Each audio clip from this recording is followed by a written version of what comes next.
Okay, so if mommy talks about groceries today, what should mommy talk about? Now, candy. Candy? Mm-hmm. You think we need How? candy? So today I wanted to talk about how to save money on groceries. And the tips that I want to give you today are all ones that I started using right from when Dallas and I first got married. So I've been using them for about 8 years, and we are a family of 4 with another baby on the way. So our kids are pretty little, so they don't eat a lot right now, but this has worked all the way through as our family has been growing, and they're so simple to implement. When we were first married, I felt like I was gonna be like the ultimate grocery budget shopper. Like I had all these plans and ideas. I was gonna like flyer shop. I was gonna look for coupons. I was gonna run around to all the different grocery stores and pick up the sale items. I had like a staple grocery list that was like, these are the essential items I need in my kitchen. And I'm gonna try to stick to these. I'm not gonna like waver off them, get distracted by all the other stuff. I'm gonna focus. I had like the prices of everything on my staple grocery list so that I could compare. Really, really easy if I was shopping at different stores. I was even thinking like I was gonna do price tracking for like produce so I could be able to tell when it was in season. So I had this list of like all the different fruits and veggies, and I was gonna like price track each month the price that I saw for the fruit. And then I'd be like, then I'll know when it's in season and I'll know when to buy it. Long story short, basically, we got married and we were doing a lot the first year of our marriage. And I quickly realized I did not have time for all of that. It was too time consuming, it was too much to think about. And so I had to figure out something that was going to work for our family and it was going to work fast.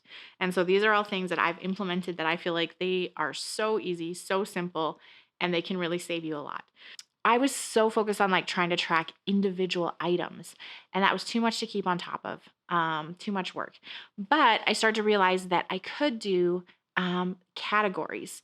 And what I mean by that is that a few of my categories that are things that I buy a lot of and they tend to fluctuate a lot in price, I decided I was going to set caps of I am not going to spend more than this much for like per pound on an item. So those two basic categories that are a huge part of anybody's grocery bill or should be is fresh produce and meat. I found that if I just set caps on those two categories and then I was really aware of like what my dairy prices were doing, specifically cheese, that was a huge part of our grocery bill.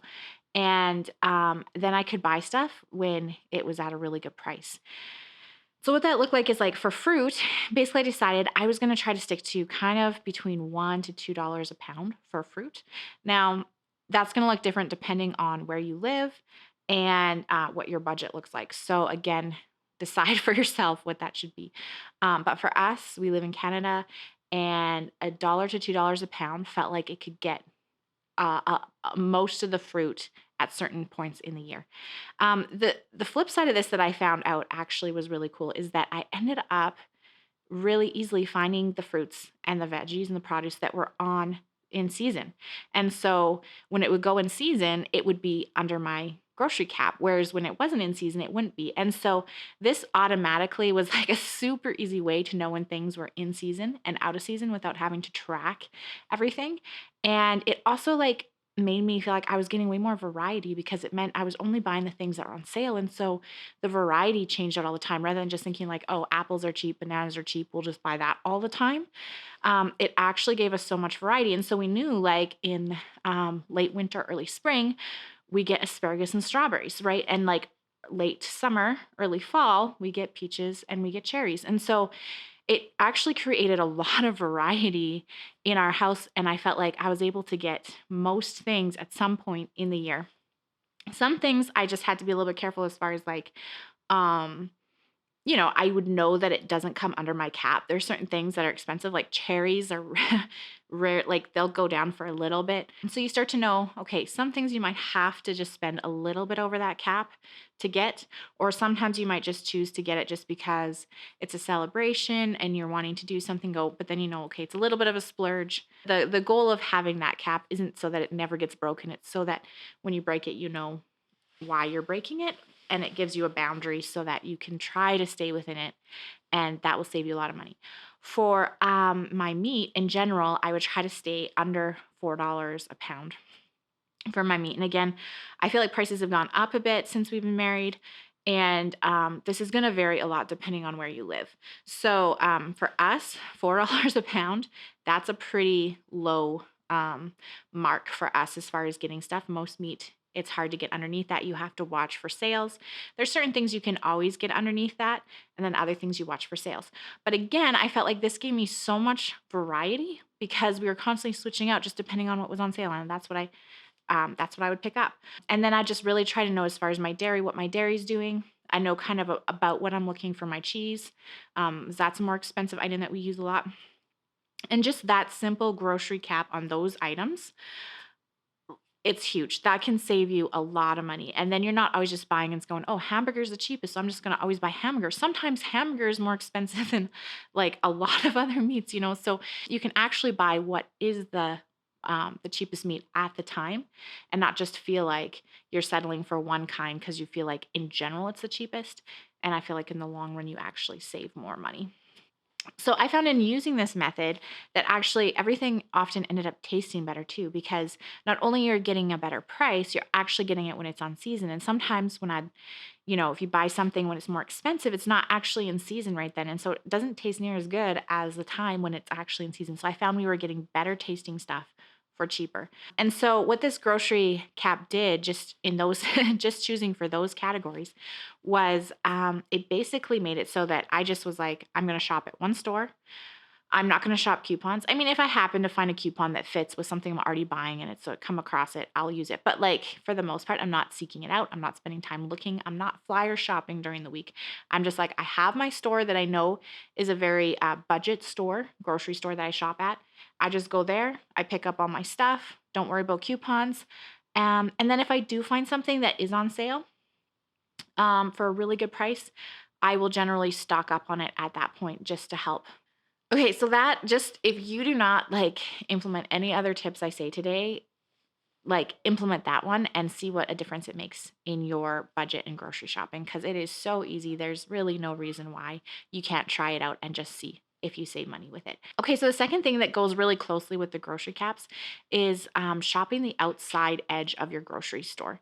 And that's a really easy way to eat healthy on a budget because all of those things on the outside, you'll get like your fresh produce, your bread, your meat, your dairy, all of that kind of stuff that's like really the staple of your meals. And then anything that's on the inside, you just go in and get specific items and you're not as tempted to like add extra things into your items. And the inside items tend to be stuff that has a higher markup, which is why you also find coupons for those things easier.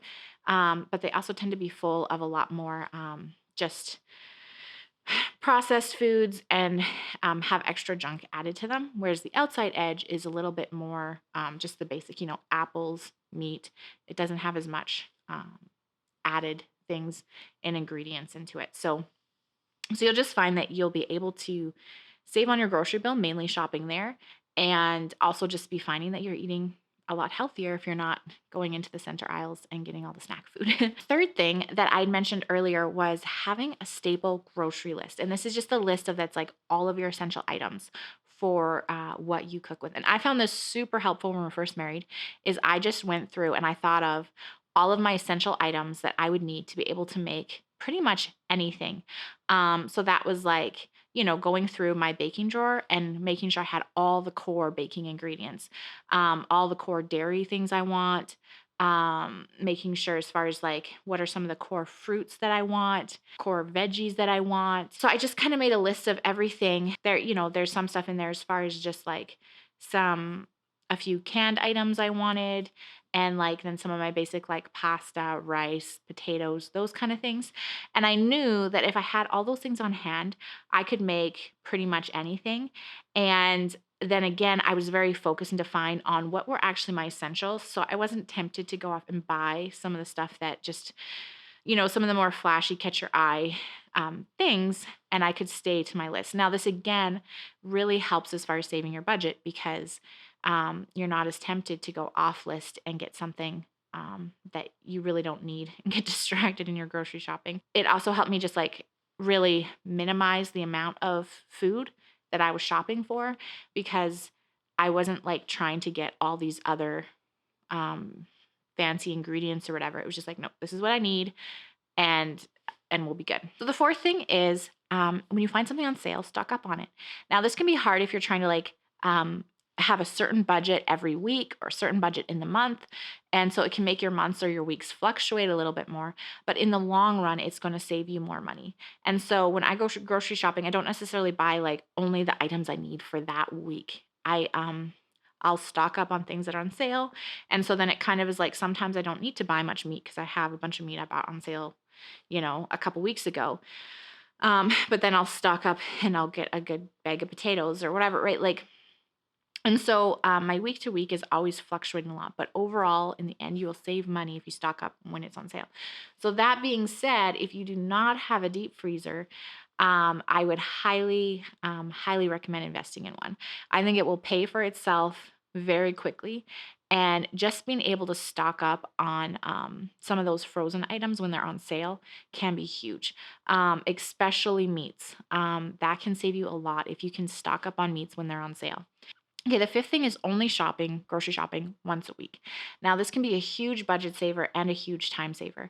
And one of the reasons is that the more you go in, the easier it is to just add extra things into your cart, extra snack items, extra whatever. And so you end up spending more in the long run.